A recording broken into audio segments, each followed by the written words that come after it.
What up, folks? Welcome back. This is a Patreon request video for S.D.N.Y. Thank you so much for the support. I appreciate you. More music from Guilty Gear Strive. Kai's theme. I'm excited. Let's go. So, some good news with the copyright restrictions. There are none, so we can listen all the way through and then go through a second time and do more of a surface level analysis. All right, let's get into it.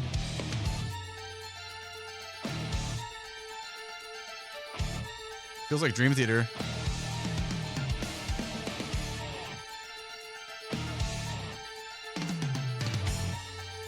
Oh, to the splash symbol there. That's cool.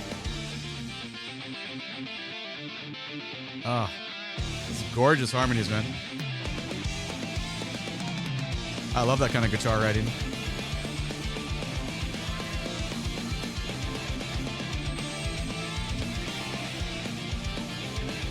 Oh, the switch up on the kick drum there. That was cool. Cool keyboard stuff in the background.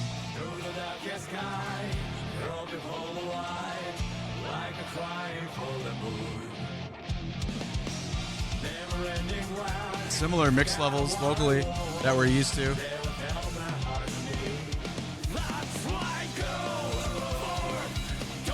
Yeah, man.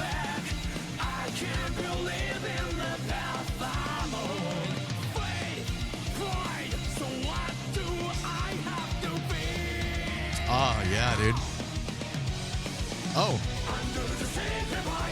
Cool.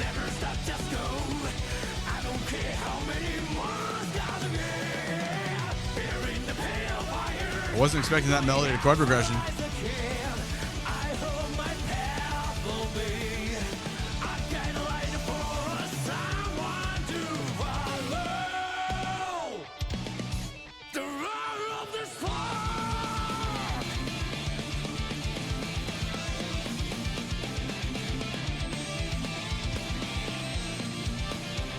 Yeah, every time he does that shift in the kick pattern, that's so cool. Burns my eyes, what a strange descent, sound becomes hot again. Never ending wide, forgot I want. Nice syncopation there, that's cool. That groove is nice.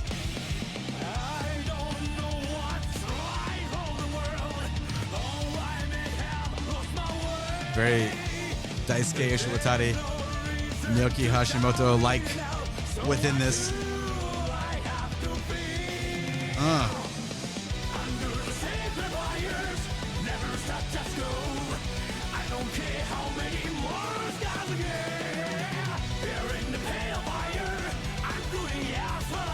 Cool arpeggiations underneath, as you would come to expect from these tracks.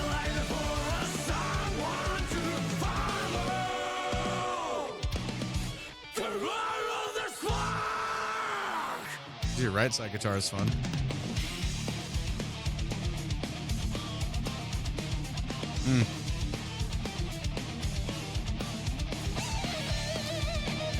Yeah, man.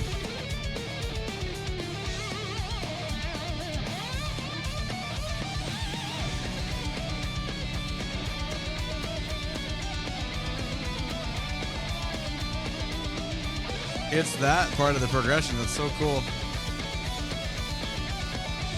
This harmony is beautiful.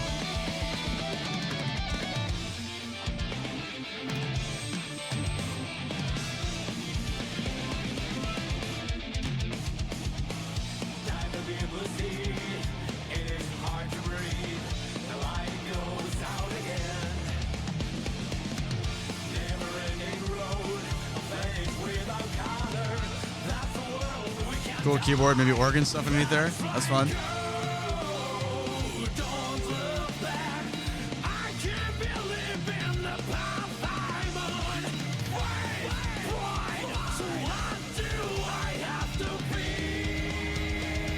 Ooh, stuff on the left side is nice. I'm looking forward to the second listen.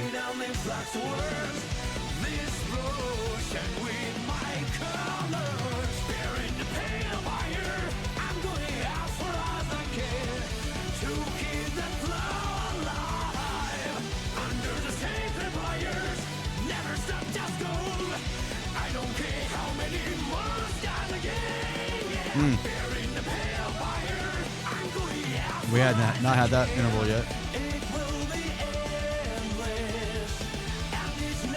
Oh, bass line's taking in there. Cool.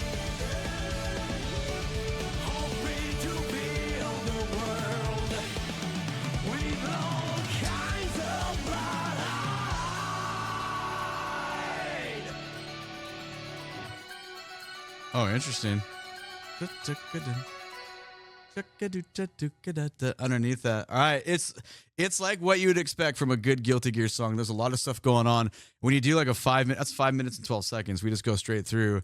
It's hard to remember all the cool parts that go on because there's so much stuff happening at once. But the big takeaway, obviously, is that like big fat guitar solo, that big feature that's in the middle. That was pretty nice. I know the drums are programmed. I got corrected on that a couple of videos back because I used to assume, I always assume the best, that it's going to be real people and everything. But, at least the samples sound awesome. It's cool. It's stuff someone could play for sure. But the integration of everything else, whether it be bass and guitar, all sounds really good. All the arpeggiations that are going on, a lot of beefy things, a lot of demanding spots. And I think probably the obvious, unique is just the vocal sound. Nobody sounds like him when they sing. And I dig normally, when I get a mix where the vocals is kind of like, it's, I don't know, 75% of the way up. Sorry, that's not a qualifier. Like where just everything else is it's like the guitar volumes and drums they're competing. Like the vocals are competing for, kind of the hierarchy of like sound pyramid there. But it works for this. It works really well. I don't know why. Normally I would complain about that. I just never do in Guilty Gear music. All right, let's listen to it again. Obviously this will be a lot more choppy here because there's going to be a lot of little things that I need to hear way more often and kind of nerd out about because all these are just great stuff. You can like feel free in the comments, tell me about this character, what's going on. I know there's so many. Guilty Gear is a game at some point. It probably should happen, but you get busy in life and you know how it goes.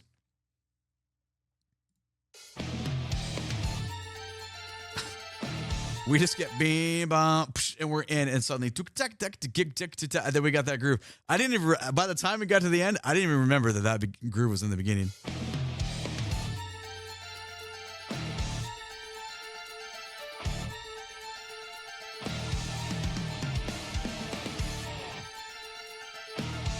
And I like the whoa, way up there, that drone that's gonna hang out right there. It works really well versus like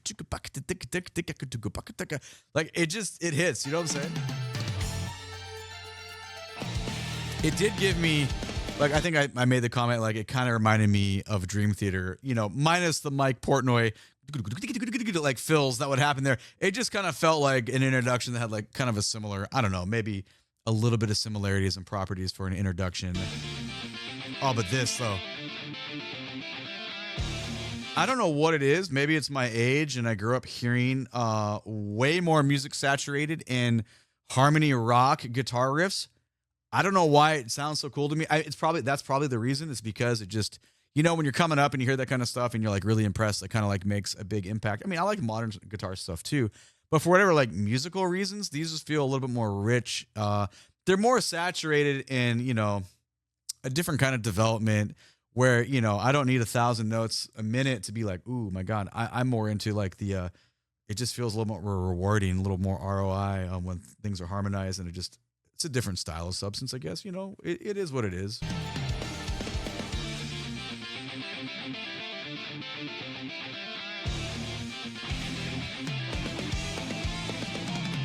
Cool background stuff to build into the butt rock section here.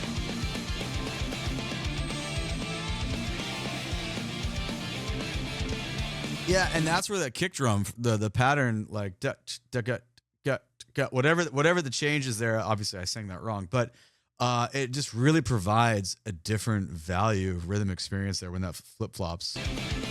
Went back 10.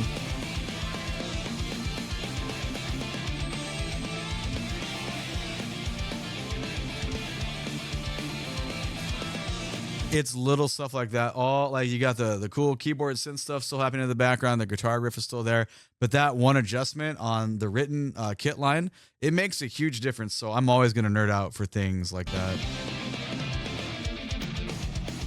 Beautiful. But right there, like as soon as he comes in, it's just like Through the Darkest Sky, just listen to the levels of where like guitar sits. We're just where all the mix sits versus the levels of the vocals. But it still works. Now, it also depends how you're, like, I'm getting a really nice, like these are not expensive IAMs, but they sound so good. It's like stupidly ridiculous. My only complaint is they do move around a little bit. I could probably mess with like different, like the ends you can replace there. That's my only complaint. But man, the sound is so nice. So when I'm like, you know, kind of like observing the vocal levels here, if you're listening on a phone, it might not be, or a TV, it might not be as apparent. But for the intimate experience here, it's pretty interesting to hear where he lays in the mixed volume levels.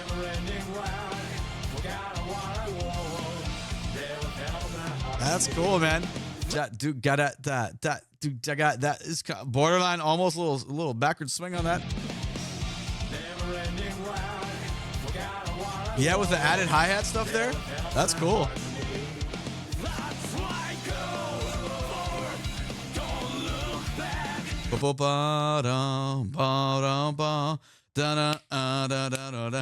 Not really, but you know, it has a little bit of that property there. Maybe it's influence, who knows? You can make a decision for yourself. It totally does though, dude. Oh man. But take away, you know, take away that little shout out there. It's just straight up rock in the background, and it sounds really good. And I don't know, you know, I'm not going to say that I wasn't bummed out to find that, you know, the drums are just programmed and stuff, but the musical choices are really cool. So I always want to, like, you know, assign them to like, oh, there's a person in the studio doing it, when, you know, it's more of a program thing. And that's fine for this, I guess, but it's just such a cool part, you know. And that's where it gets really interesting. Yeah, I wasn't expecting that to kind of change in there. So we get kind of a deceptive chord as far as where our cadence is going within the progression, and harmonically speaking, we just kind of change directions, which is a very, I mean, Guilty Gear songs do that, but you know, it's been a while and I kind of forgot to expect that. So when it hit the first time, I was like, oh yeah, this is a very enjoyable listening experience to see where this goes. Back 10.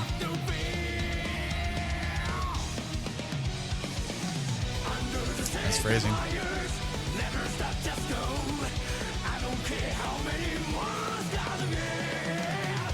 It's cool because now the synth in the background way more active with the arpeggios, just outlining where the chord's at. The bass player is a lot more active, and the guitar player is playing similar stuff. So there's a lot to listen to underneath. We're at 124. If we go back to like 110 and grab into that change again, just kind of ignore voice and just listen down.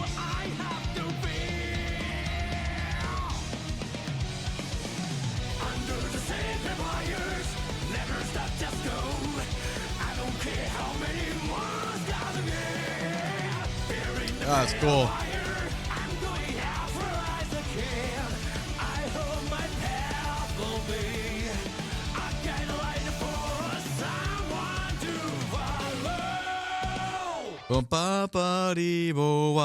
And I love the interval jump at the end, which, you know, I've come to expect like really cool vocals, because I feel like if you were ever to play me, you know, if we do like a, you know, a blindfold test or a drop in the needle test, you put Guilty Gear stuff on, we're just going to know immediately, because these have such a unique kind of flow to them. Now, you know, the ignorant part of me is like, okay, well, I really only know him from Guilty Gear, so does his other music have similar types of song construction? Do we get kind of that cool, like mysterious, like harmonic flows that happen that we get a lot in these songs in his other music? You'll have to let me know.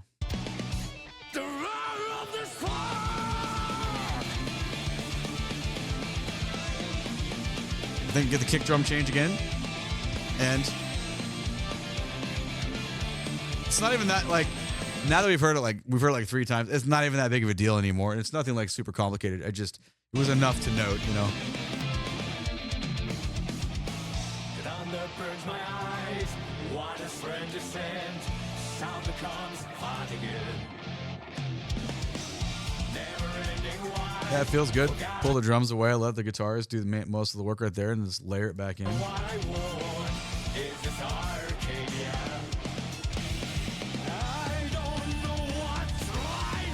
Huh. This is cool. And we just kind of build up. We get that kind of ascension tension building sequence there. That's 221. Let's go back to like 205 and grab that again.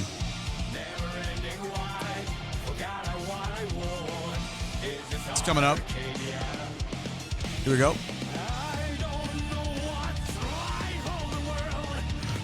I like the little jumps over the bar line there. Helps build that anticipation.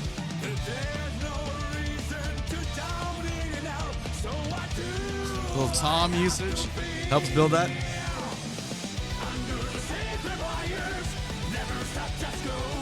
Keyboard part's killer. We talked about it though.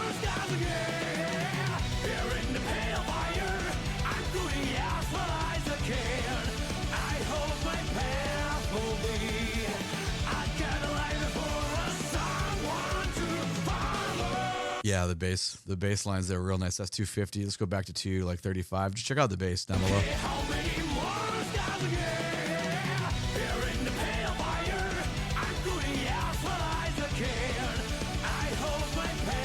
Yeah, man. That's gorgeous.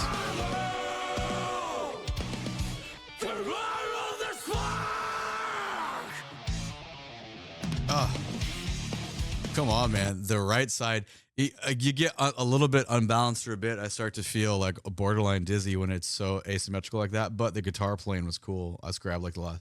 Let's go back about 15. Just check it out. Right side when it drops in.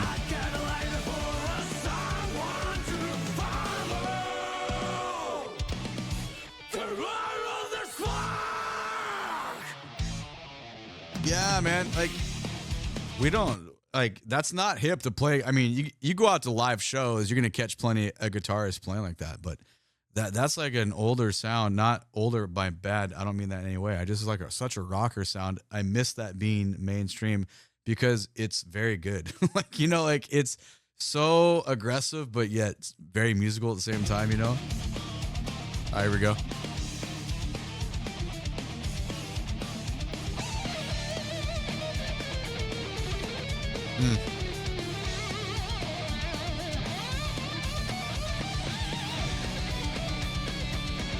Almost feels duet-like. Yeah. See, it's cool because the solo is, you know, it's complicated. There's a lot of notes, a lot of cool techniques being used. But then the progression is still cool. We still get that Guilty Gear like type of stuff going on. That's 324. Let's go back to like, I don't know, 310 and just hop into this again in the middle here.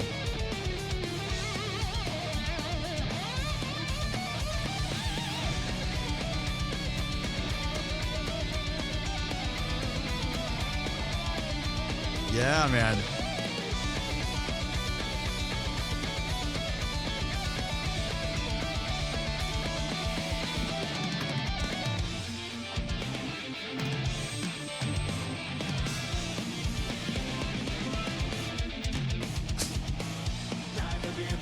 What a cool feature that was, though. You know what I'm saying? Like, it's just, you don't really hear stuff like that anymore. I mean, you do, but you don't. Everyone is so, we are very concerned with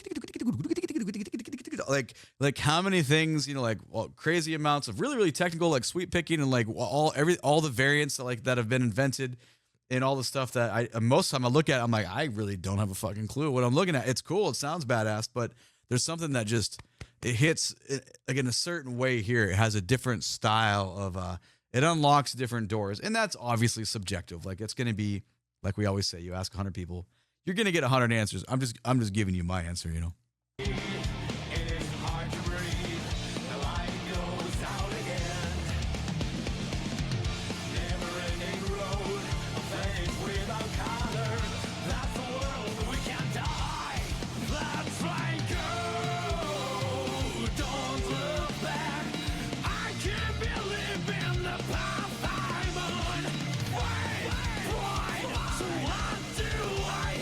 Really hear some of those fake bells. That was cool, progression wise.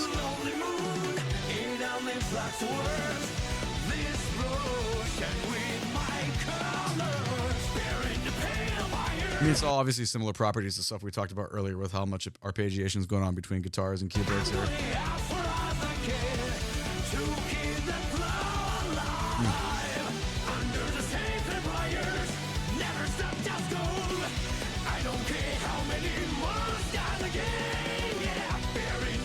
Bum, bum, bum, bum, dum, bum. That's where I was like, oh, he didn't hit that melody, that interval until there. At least I don't think.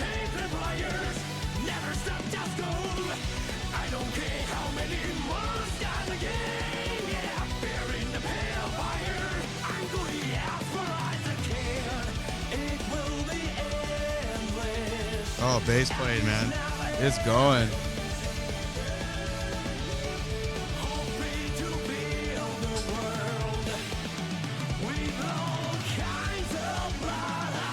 The bassist gets so much. Hold on. Oh, yeah. There's our bookends. Now we know because we went back in the second time. The bassist got so much love, gets to play so much love at the end of that. All right. That's pretty fun. Sorry. We made it kind of long, but, whatever. It's all good. We got to listen to it all the way through in the first time and go back. It's, and I leave these being very interested in Guilty Gear. And I say it every time, like, oh, man, I already said it once in this video. I should probably play these just strictly based on the music because, I don't know. I'm too old at this point to try to get good at fighting games. Like whatever like era that you are, whatever you're gaming on, like, everyone has their era of like fighting games and it's fun. I mean, I remember like it was super fun. Like back in my day, you go arcade and put your quarter on the thing and like Street Fighter was some serious shit. Mortal Kombat was pretty serious, like, it meant stuff. It meant like a lot to a young kid. But now it's like, they're so complicated. On Christmas, my brothers and I, we installed like the latest, like whatever, Mortal Kombat on the PlayStation. I'm looking at the move list. I'm like, Jesus, man, how the fuck could I No, I don't have any desire to learn all these. It's like too much. I miss the old days. It's all good though. I can watch it. I can appreciate it. Anyway, this music kicked ass. Let me know what you think about it down in the comments below. Please and thank you. My name is DrumRollTony. Catch me live on Twitch. You can find a link for my socials down in the video description below. Please and thank you. Click the like button. Subscribe to the channel to check out the next video. All right, I appreciate you being here. Have a great day. Take it easy. Bye-bye.